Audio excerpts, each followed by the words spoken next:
저희는 지난 주일부터 하나님과 통하라 시리즈로 주님께서 가르쳐 주신 이 기도를 배우고 있는데, 오늘은 그 둘째 시간으로 하나님의 이름에 대해서 함께 은혜를 나누고자 합니다. 아마도 부모가 아이를 낳아서 처음 부모가 됐을 때 부모로서 가장 먼저 해야 될 중요한 결정 중에 하나는 바로 이 아이의 이름을 짓는 일일 것입니다. 아이의 이름을 짓는 것은요, 쉽지 않습니다. 굉장한 고민이 필요합니다. 흥분이 되면서도 또 쉬운 일이 아닙니다. 이름 짓는 것을 어려워하니까 집안 어르신들에게 부탁을 하기도 하고요. 때로는 오죽 이름 짓는 게 어려우면 장명소에 가서 이름을 지어 오기도 하죠. 제 이름을 아시나요, 여러분? 제 이름은 최진모입니다. 참진의 법모입니다. 어릴 때는 참진의 털모라고 해가지고 친구들이 간혹 너 진짜 털이냐? 이렇게 놀리기도 했는데, 제 이름의 뜻은요, 하나님의 말씀 앞에, 하나님께서 주신 이 법도 앞에 진실하게 살아가라, 진실한 목회자가 되거라 라는 뜻과 바람이 제 이름 석자 안에는 담겨져 있습니다. 여러분에게도 이름의 뜻이 다 있죠? 모르시진 않으시죠? 여러분의 이름에도 이러한 삶을 살길 바라는 부모와 혹은 할아버지, 할머니, 그리고 어떠한 사람에 의해서 여러분의 이름이 아름답게 지어졌을 것입니다. 여러분, 성경에도요, 수많은 이름들이 기록되어져 있습니다. 기록된 이름은요, 그저 이름에 그치지 않습니다. 그 이름 안에는요, 한 사람의 인생을 나타내고 있고 그 사람의 성품과 인격을 나타내고 있습니다. 오늘 우리 주님은요, 우리에게 기도를 가르쳐 주시면서 먼저 하나님의 이름을 기억하라, 그 이름을 거룩하게 여기라, 그 이름을 찬양하라 라고 말씀해 주시면서 그 하나님의 이름에 대해서 우리에게 가르쳐 주고 있습니다. 여러분, 우리가 하나님의 이름을 잘 알게 될 때 우리는 하나님과 더 통할 수 있습니다. 왜냐하면 그분이 어떤 분인지 알 수 있잖아요. 제가 조금 전에 말씀드렸듯이 이름은요, 단순히 그 이름 석자가 아닙니다. 그 이름 안에 이름의 뜻이 있죠. 그 사람이 어떤 사람인지, 어떠한 성품인지, 그러한 신성이 담겨져 있는 것이죠. 그래서 예수님께서 하늘에 계신 우리 아버지여 이름이 거룩히 여김을 받으시오며 라고 할 때 그 이름 안에 하나님의 그 속성과 성품이, 인격이 담겨져 있다는 것이, 그 신성이 담겨져 있다는 거예요. 그런데요, 성경을 읽다 보면 우리 말씀에 보면 하나님이라고 기록되어 있지만 사실 이 원어를 찾아보면 그 하나님이라고 표현된 그 이름마다 뜻이 다 다르게 기록되어 있는 것을 볼 수 있습니다. 엘로힘 아세요? 창조주의 하나님, 엘샤다이, 전능하신 하나님, 여호와, 스스로 계신 분, 여호와 일에 준비하시는 하나님, 그리고 여호와 삼마, 어디에도 어느 곳에도 계신 하나님, 여호와 라파, 치유하시는 하나님. 우리가 성경을 읽을 때 그저 하나님이라고 읽지만 그 안에 이러한 다양한 이름들이 담겨져 있다는 것입니다. 사실 저도 여러 가지 다른 이름을 갖고 있다고 할 수 있습니다. 왜냐하면 집에 가면 저는 아이들에게는 아빠로 불리죠. 아내에게는 남편으로 불립니다. 그리고 교회에서는 목사님이라는 호칭을 받고 있습니다. 이렇게 맺고 있는 서로의 관계와 역할에 따라서 이름은 다양하게 불려진다는 것입니다. 우리 하나님도 우리가 어떤 관계를 갖고 하나님을 부르느냐에 따라서 여러 가지 다른 이름으로 부를 수 있게 된다는 것이죠. 어떤 사람에게는 나에게는 하나님은 사랑의 하나님이야. 어떤 분에게는 나에게 하나님은 치유의 하나님이야. 때로는 나에게 있어서 하나님은 심판하시는 하나님이야. 하나님은 나를 끊임없이 사랑해 주시는 아버지시여 라고 각각의 하나님이, 각각이 경험한 하나님이 다 다르다는 것입니다. 이 시간에는 하나님의 여러 가지 이름을 다 알아볼 수는 없지만 그 중에서 4가지만 함께 골라서 말씀을 함께 나누고, 그리고 하나님의 이름이 거룩히 여김을 받으시오며 과연 이 뜻이 어떤 뜻인지 함께 말씀을 통해 은혜를 나누도록 하겠습니다. 자, 첫 번째 하나님의 이름은요, 나의 필요를 공급해 주시는 하나님이십니다. 우리 하나님은요, 나의 필요를 공급해 주십니다. 그 필요를 공급해 주시는 하나님을 여호와 이레의 하나님이라고 우리는 부릅니다. 여호와 이레의 하나님. 하나님은 우리에게 필요한 모든 것을 다 아시고 미리 준비하셨다가 그 필요한 것을 공급해 주시는 하나님이십니다. 창세기 22장 14절 말씀을 보면 아브라함은 여호와께서 미리 준비해 주신다는 뜻으로 그곳 이름을 여호와 이레라고 하였다. 아멘. 여호와께서 미리 준비해 주셨다라고 해서 그곳을 여호와 이레. 그래서 준비하신 하나님이 바로 여호와 이레 하나님입니다. 여러분, 우리는 살아가다 보면요, 필요한 것이 한두 가지가 아닙니다. 다 경험하셨을 거예요. 시간이 필요하고요, 돈이 필요하고 실력이 필요합니다. 때로는 힘이 필요하고 때로는 누군가의 도움이 필요하고 또 때로는 혼자 있을 공간이 필요하기도 합니다. 자, 그런 우리에게, 우리가 필요한 것이 많은 것을 아는 우리에게 하나님께서는 이렇게 말씀하십니다. 빌립보서 4장 19절 말씀 우리 함께 읽겠습니다. 나의 하나님이 그리스도 예수 안에서 영광 가운데 그 풍성한 대로 너희 모든 쓸 것을 채우시리라. 아멘. 사랑하는 성도 여러분, 지금 여러분의 삶 속에서 가장 필요한 것이 무엇입니까? 오늘 여러분의 말씀 노트에 4가지 질문을 적어 두었습니다. 거기 한번 기록해 보십시오. 지금 나의 삶 속에 진짜 필요한 것이 무엇인지, 내 삶에 정말 나의 삶에 필요한 것이 무엇인지 한번 적어 보십시오. 지금 옆에 사람 눈치가 보인다면 오늘 집에 돌아가셔서 설교 이 노트를 보시고 한번 적어 보세요. 4가지의 질문이 있습니다. 진실되게 내가 하나님께 적어 보는 거예요. 여러분, 그런데 우리가 이것을 적는다고 하지만, 그러나 우리가 이것을 적지 않아도 이미 하나님께서는 우리의 필요가 무엇인지 알고 계십니다. 그러나 이것을 적는 이유가 무엇입니까? 나의 필요를 공급하시는 그 근원이 바로 하나님이심을 고백하는 것이죠. 이것을 적었을 때에 나의 모든 필요를 채우시는 분이 바로 하나님이십니다 라고 고백하며 하나님께 나아가는 것입니다. 베드로후서 1장 3절 말씀을 보면 우리가 그리스도 예수를 깊이 알면 알수록 그리스도께서는 당신이 지니신 위대한 능력으로 하나님 앞에서 올바른 생활을 하기에 필요한 모든 것을 우리에게 나누어 주십니다. 이렇게 기록되어 있어요. 하나님이 어떻게 우리의 필요를 채우신다고 말씀하셨습니까? 후반절의 말씀을 좀 다시 띄워주시기 바랍니다. 네. 베드로후서 1장 3절 말씀. 후반절에 보면요, 이렇게 기록되어 있어요. 하나님 앞에서 올바른 생활을 하기에 필요한 모든 것을 우리에게 나누어 주시리라.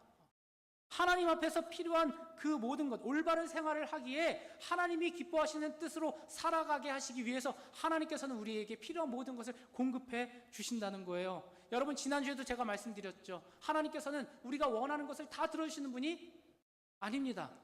그러나 하나님이 기뻐하시는 것이 있어요. 그것은 우리의 삶에 필요한 것을 아시고 우리보다 우리 자신을 더 잘 알고 계신 하나님께서 우리의 필요를 채워주시는 것을 기뻐하시는 하나님이 바로 우리 하나님이다. 지난주에 말씀을 함께 나누지 않았습니까? 내가 하나님께 구하는 것, 필요하다고 느끼는 것을 내가 적었을 때 이것이 진짜 내가 하나님의 올바른 일을 하기 위해서 필요한 것인지, 아니면 내 육신의 정욕과 안목을 위하여서 나의 쾌락을 위하여서 얻고자 하는 것인지, 이것을 쓰고 또 기도할 때에 우리는 분명히 알 수 있어요. 하나님이 가르쳐 주세요. 이것은 정말 너의 삶에 필요한 것이다. 만약에 우리가 그것을 구하지 않다 하더라도, 무지하여서 구하지 못한다 하더라도 하나님께서는 우리를 사랑하시고 나보다 나를 더 잘 아시기 때문에 우리의 삶에 필요한 것들을 그때 채워 주신다는 거예요. 이스라엘 백성들에게 40년 동안 광야에서 이 가나안까지 들어갈 때까지 하나님께서 만나와 메추라기를 내려주셨습니다. 왜냐하면 그들에게 필요한 것이었기 때문이죠. 그들에게 반드시 필요한 것이었기 때문에 하나님께서는 그들에게 채워주셨던 거예요. 그들이 원해서가 아닙니다. 하나님께서 그들에게 필요한 것이라고 생각하셨기 때문에 그들에게 내려주셨다는 것이죠. 여러분, 그래서 우리 주님께서는요, 우리의 필요를 알고 계신다는 거예요. 우리가 무엇이 필요한지, 나의 삶 속에 무엇을 채워주셔야 하는지, 그것을 우리 주님께서 아시고 그것을 넉넉하게 채워주신다는 것입니다. 여러분, 이것을 우리가 어떻게 고백할 수 있겠습니까? 우리의 지난 삶을 돌아보면 우리는 고백할 수 있는 거예요. 하나님께서 그때 나에게 채워주셨구나. 어제도 만나와 메추라기를 내리셨고 오늘 지금도 우리에게 만나와 메추라기를 내리셨고, 그리고 내일도 오늘도 내리셨기 때문에 앞으로도 우리의 삶에 필요한 것들을 채워주실 것이라는 그 하나님의 인도하심, 그 하나님의 채워주심, 필요에 따라 공급해 주시는 하나님의 은혜를 우리는 우리의 지난 과거의 삶을 돌아보면서 고백할 수 있는 거예요. 저도 말씀을 준비하면서 지난 저의 삶을 돌아보았습니다. 그런데 그때마다 하나님께서 만나를 내려주신 것을 경험하였어요. 필요할 때, 반드시 이게 있어야 될 때 하나님께서 내려주시고, 때로는 내가 구하였지만 그것을 얻지 못하였던 것을 내가 생각해보면, 이것은 하나님의 선한 사업을 위하여서, 올바른 길을 걸어가기 위하여서 필요했던 것이 아니구나, 이것을 깨닫게 하신 것도 하나님의 은혜였다는 것이죠. 사랑하는 성도 여러분, 하나님께서는 우리를 너무나 잘 알고 계십니다. 부모가 자녀에게 필요한 것이 무엇인지 알고 있는 것처럼 이미 그것을 알고 계시고, 그리고 우리가 하나님 앞에 구할 때, 아니 이미 구하기 이전에 하나님께서는 우리에게 필요한 것들을 준비하고 그때그때 우리에게 채워 주신다는 것입니다. 그 여호와 이레의 하나님을 믿으시길 주님의 이름으로 간절히 축복합니다. 두 번째로는요, 하나님은 나의 죄를 용서하시는 하나님이십니다. 하나님은 나의 죄를 용서하십니다. 나의 죄를 용서하시고 나의 의가 되어주시는 하나님을 여호와 쉐데크라고 표현합니다. 쉐데크, 제테크라고 잘못 적으시면 안 됩니다. 여호와 쉐데크예요. 예레미야 23장 6절 말씀, 그의 날에 유다는 구원을 얻겠고 이스라엘은 평안히 거할 것이며 그 이름은 여호와 우리의 의라 일컬음을 받으리라. 아멘. 나의 의가 되시는 하나님이란 우리의 잘못된 것을 바로 잡아주시는 하나님이십니다. 우리가 잘못되고 때로는 삐뚤어지고 그리고 어그러지고 망가진 것들을 올바른 길로 인도해 주시는 분이 바로 우리 하나님이십니다. 아멘이십니까? 하나님은 우리를 올바른 길로 인도하시기를 기뻐하세요. 그렇게 하시는 것이 하나님의 기쁨이십니다. 그런데 그 올바른 길로 인도할 때 때로는 광야의 길로 인도하고요, 때로는 징계를 내리실 때도 있습니다. 다시 말해서 우리의 삶에 고난이 찾아올 때가 있습니다.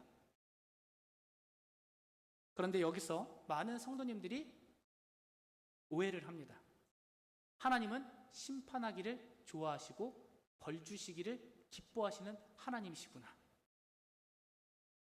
그도 그럴 것이 구약 성경을 보면요, 이스라엘을 심판하는 내용의 말씀이 참 많이 나옵니다. 죄를 지은 이스라엘 백성들을 심판하시고 포로로 끌려가게 하시고 또 징계하시고 벌 주시는 이런 내용들이 많이 있습니다. 그런데 그 원인이 있어요. 그것은 바로 이스라엘 백성들이 하나님 앞에 범죄하였기 때문입니다. 그런데 어쩔 수 없이 하나님께서는 그들을 의의 길로 인도하시기 위해 어쩔 수 없이 혼낸다는 것이죠. 여러분 한번 생각해 보십시오. 세상에 어떤 부모가 자기 자식 혼내기를 좋아하는 부모가 어디 있겠습니까? 혼내고 나서 방에 혼자 들어가가지고 너무 기뻐가지고 아유 내가 오늘 내 자식을 잘 혼냈다 라고 할 부모가 과연 세상에 어디 있겠습니까? 그러나 부모로서 아이들을 키울 때 반드시 혼내야 될 때가 있어요. 혼내야 될 때가 있습니다. 왜 혼냅니까? 이 아이가 바른 길로 가야 되기 때문에, 그릇된 길로 갔기 때문에 그 그릇된 길에서 돌이키게 하기 위해서 부모가 때로는 자녀를 혼내기도 하죠. 회초리를 들기도 합니다. 그러나 그 이면에는 어떤 마음이 있는 거예요? 사랑의 마음이 있는 것이죠. 여러분 하나님께서도 마찬가지예요. 하나님께서도 똑같습니다. 하나님께서 우리를 때로는 혼내야 될 때가 있습니다. 왜요? 우리를 의의 길로 인도하게 하시기 위해서. 근데 부모님도 아시잖아요. 혼내고 나면 누구의 마음이 더 쓰립니까? 혼난 아이보다 혼낸 부모의 마음이 더 마음이 아픕니다. 내가 괜히 더 혼냈나? 내가 괜히 그 말을 했나? 라고 하면서 또 걱정하는 게 부모의 마음이잖아요.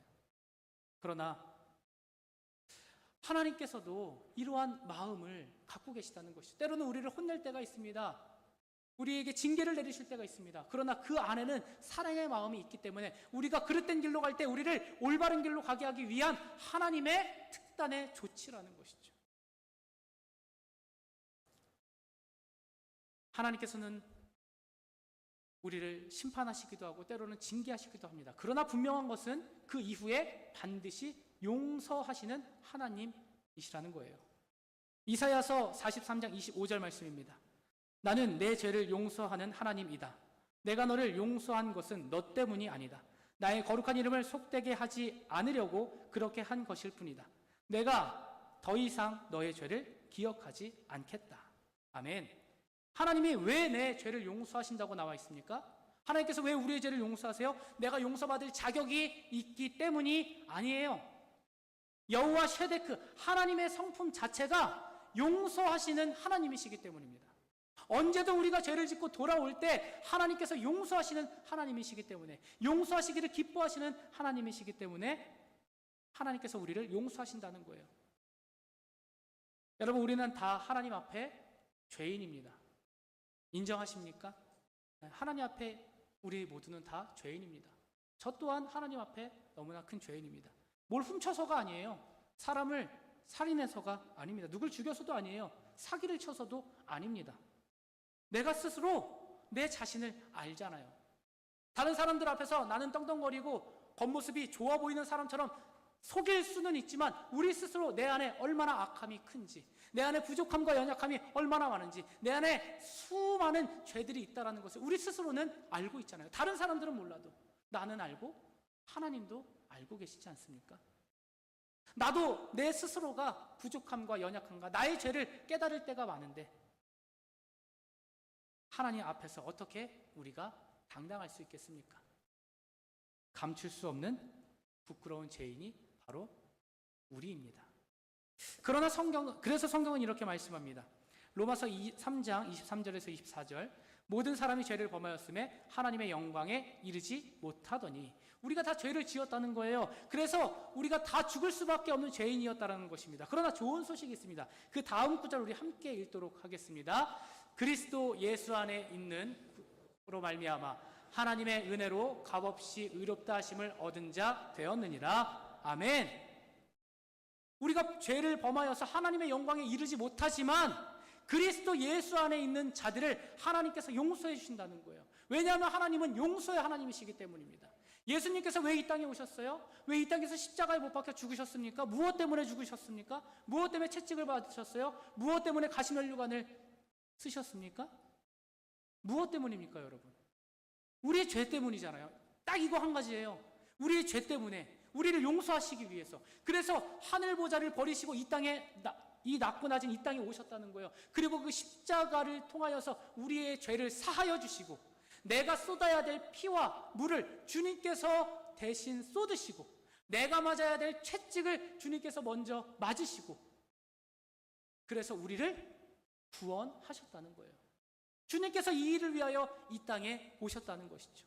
그러니까 이미 예수님께서 이 땅에 오신 이유는요, 우리를 용서하시기 위함이었습니다. 우리의 죄를 사하시기 위하여서 이 땅에 오셨다는 것이죠. 그러니까 우리 주님은요, 용서하시는 하나님이십니다. 여호와 쉐데크. 여러분, 말씀 노트에 빈칸을 드렸으면 한번 적어보세요. 여러분이 지은 죄가 무엇인지, 여러분이 하나님 앞에 정말 그 누구도 알아서는 안 되는 그 죄가 무엇인지, 그 죄를 한번 적어보십시오. 죄를 적으라고 하니까 다들 저를 보고 계시네요. 집에 가서 한번 적어보세요. 그런데 그 죄를 적으시고 그 위에 크게 X자로 이렇게 그리십시오. 내가 이러한 죄를 지었지만, 이렇게 추악한 죄이지만, 누구에게도 고백할 수 없는 연약한 나의 죄성이 있지만 그것까지도 하나님께서 없애주셨구나. 그것까지 하나님께서 나를 용서하여 주셨구나. 죄의 종로로 타던 나를 하나님의 자녀로 삼아주셔서 영생을 얻게 하여 주신 그 은혜를 기억하시길 주님의 이름으로 축복합니다. 그래서 여러분, 주님께서는요, 우리 하나님은요, 여호와 쉐데크의 하나님이십니다. 우리의 죄를 용서하시는 하나님이세요.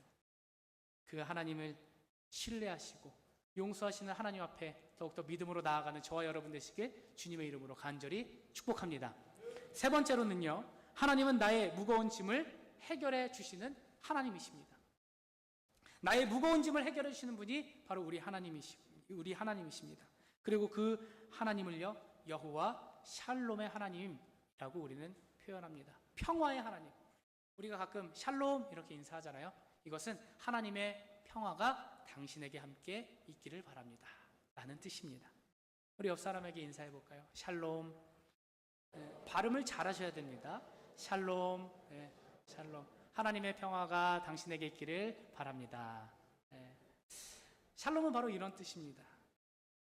하나님은요, 나의 마음의 짐을 내려주시는 하나님이시다는 것이죠. 사사기 6장 24절 말씀, 기드온이 여호와를 위하여 거기서 단을 쌓고 이름을 여호와 샬롬이라 하였더라.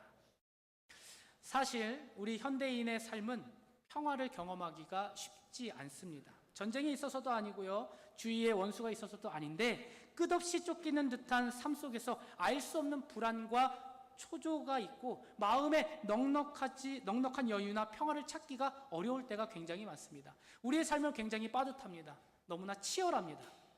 그래서 우리는 그 어디에서도 참된 평안을 누릴 수 없습니다. 자, 그렇다면 우리는 어디서 참된 평화를 누릴 수 있을까요? 고린도전서 14장 23절 말씀 우리 함께 읽겠습니다. 하나님은 어지러움의 하나님이 아니시오 오직 화평의 하나님이시니라. 아멘. 하나님은 우리에게 참된 평안을 주시는 하나님이십니다. 여러분 믿으십니까? 만일 지금 우리의 삶이 엉켜있고 정신이 없고 어지럽고 복잡하고 혼란스럽고 뒤엉켜 있는 것 같다면 그 이유는 아주 간단합니다. 여호와 샬롬, 여호와 평화, 여호와 샬롬의 하나님이 우리의 삶에 빠져있기 때문입니다. 평강의 하나님이 빠져있어서 우리의 삶이 복잡하고 헷갈리고 분주한 거예요. 하나님과 날마다 함께 살아가는 사람은 일이 바쁘고 고되고 벅찬 것 같아도 그 마음에 반드시 질서가 있습니다. 평화가 있어요. 왜냐하면 평화를 주시는 하나님과 함께하고 있기 때문입니다. 세상이 줄 수 없는 평안을 하나님께서 오늘 우리에게 주시기 때문입니다. 그래서 하나님과 함께하는 사람들은요, 상황과 형편을 뛰어넘어서 그 가운데 평화를 누리게 됩니다. 그 심령의 평화가 있고 그 삶의 안정이 있고 여유를 가질 수 있게 됩니다. 우리 요한복음 14장 27절 말씀 함께 읽겠습니다. 평안을 너희에게 끼치노니 곧 나의 평안을 너희에게 주노라. 내가 너희에게 주는 것은 세상이 주는 것 같지 아니하니라. 너희는 마음에 근심도 말고 두려워하지도 말라. 아멘. 말씀에 세상이 주는 평화가 있다. 말씀에는요, 세상이 주는 평화와 하나님께서 주시는 평화가 다르다고 기록되어져 있습니다. 세상이 주는 평화는요, 하나님이 주시는 평화와 차이점이 있습니다. 그것은요, 세상이 주는 평화는요, 환경에 의해 바뀝니다. 그리고 그 평화는 반드시 한계가 있고 아주 일시적입니다.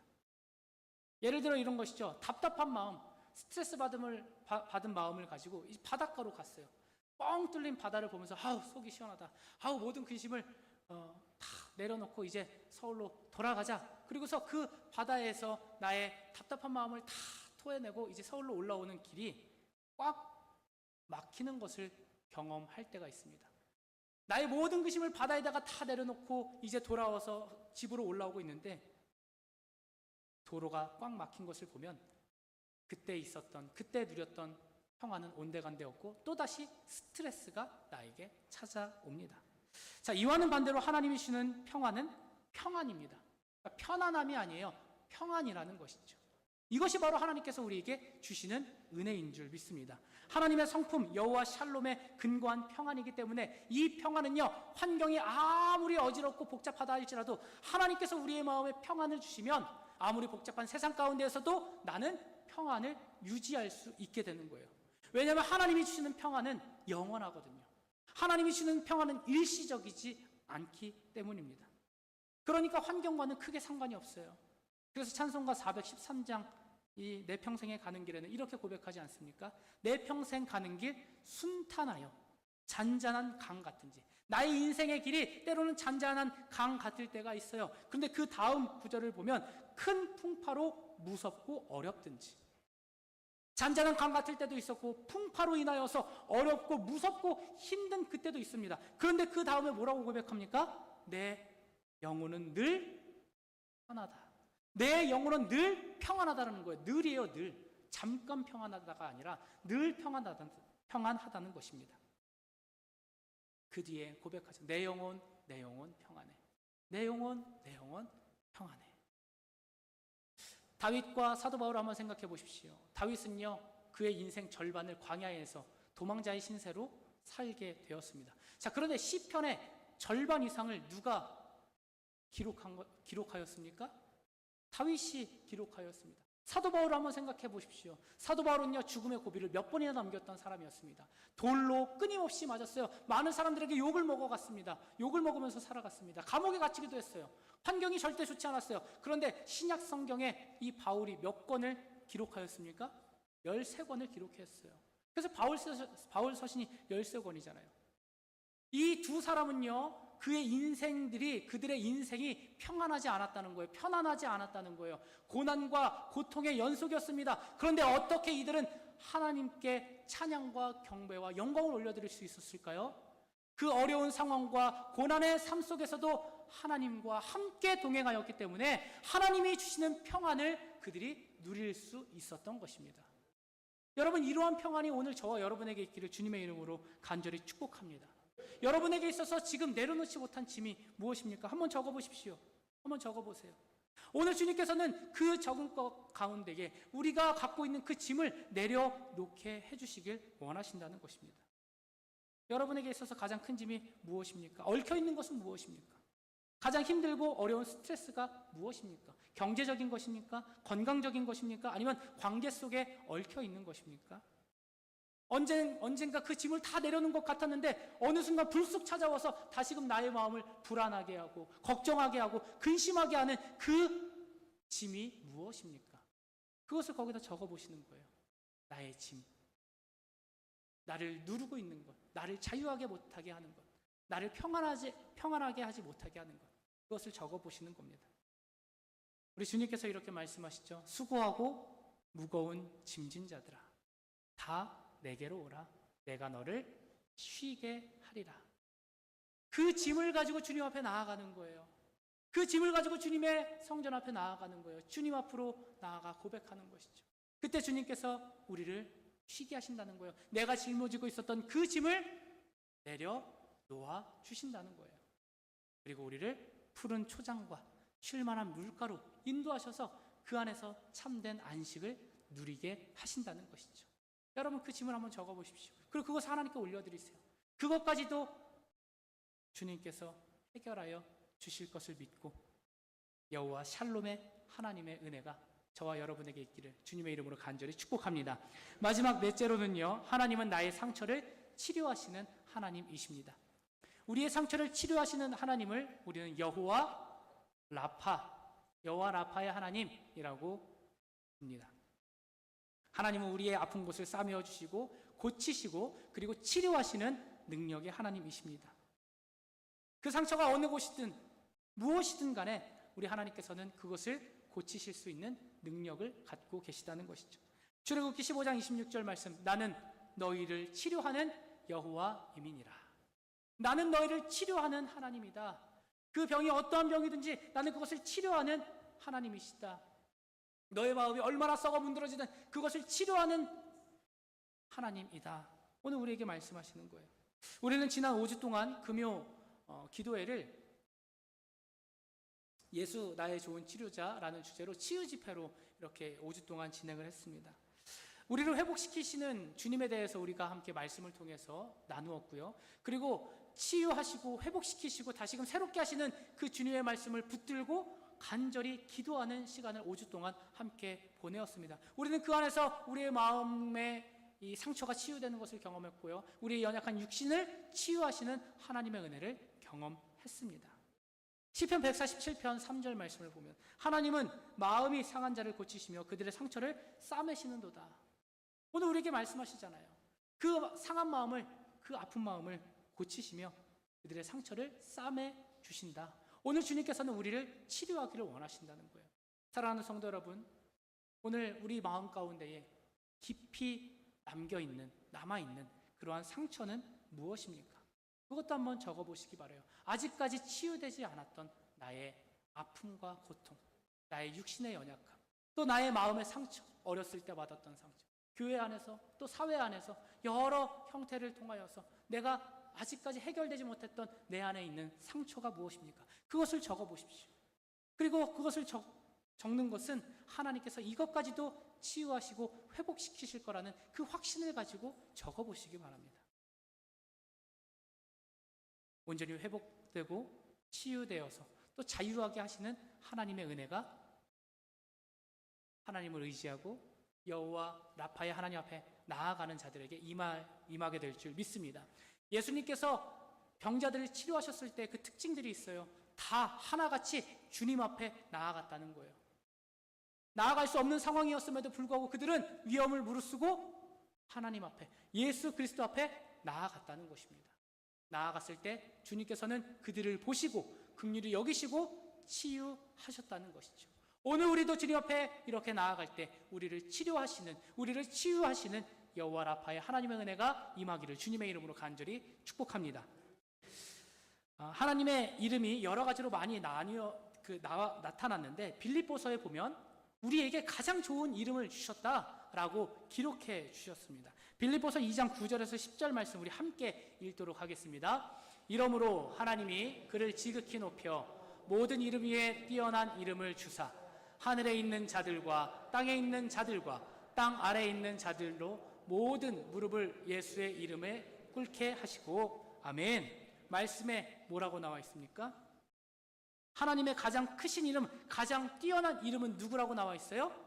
예수 그리스도라고 나와 있어요.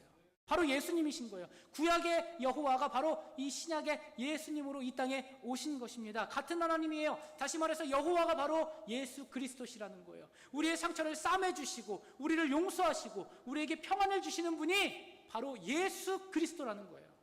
그래서 우리는 주님과 함께 동행할 때에, 주님을 맞이할 때에, 주님을 맞아들일 때에 우리 안에 용서가 있는 것이고요, 평안이 있는 것이고요, 치유가 일어나는 것이고요, 회복이 일어나는 것입니다. 왜냐하면 주님께서 그 하늘 보좌를 버리시고 이 땅에 오셨기 때문입니다. 우리에게 오셨기 때문이에요. 그래서 말씀에 나와 있죠. 주 예수를 부르라. 주의 이름을 부르는 자는 누구든지 구원을 얻으리로다. 할렐루야. 예수의 이름을 부르는 자, 예수님과 함께하는 자, 주님을 고백하는 자들에게는 주님의 구원의 은혜가 임할 것이다. 오늘 저와 여러분에게 말씀하는 것이죠. 여러분, 그래서 우리는요, 이 주기도문을 외울 때에 단순히 주문을 외우는 것이 아니에요. 하늘에 계신 우리 아버지여, 이름이 거룩히 여김을 받으시오며, 여기서의 이름은요 바로 예수 그리스도라는 것이죠.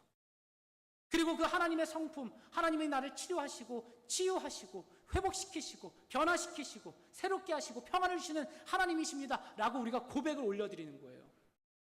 아무런 뜻도 없는 주문을 외우는 것이 아니라 하나님은 나에게 이런 분이십니다. 하늘에 계신 우리 아버지요, 나의 아버지요, 주님의 이름, 그 이름이 높임받아 주시옵소서. 그 이름을 부를 때 우리는 이렇게 고백하는 거예요. 모든 것을 채우시는 분이 바로 나의 하나님이십니다. 나에게 평화가 되시는 분이 바로 하나님이십니다. 나를 용서하시는 분이 하나님이십니다. 나의 치료자가 되시는 분이, 나를 치유하시는 분이 바로 하나님이십니다. 그리고 하나님은 나의 모든 것 되시기에 내가 하나님을 간절히 원합니다. 하나님만이 나의 모든 것 되시기에 이제 나에게 필요한 것은 다른 것이 아닌 오직 예수 그리스도 한 분입니다 라고 고백하는 것이죠.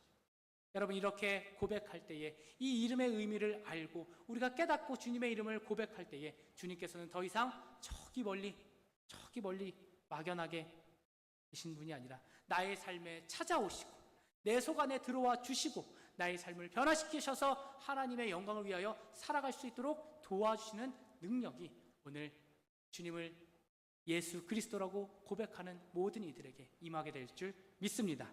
우리 이 시간 함께 찬양했으면 좋겠어요.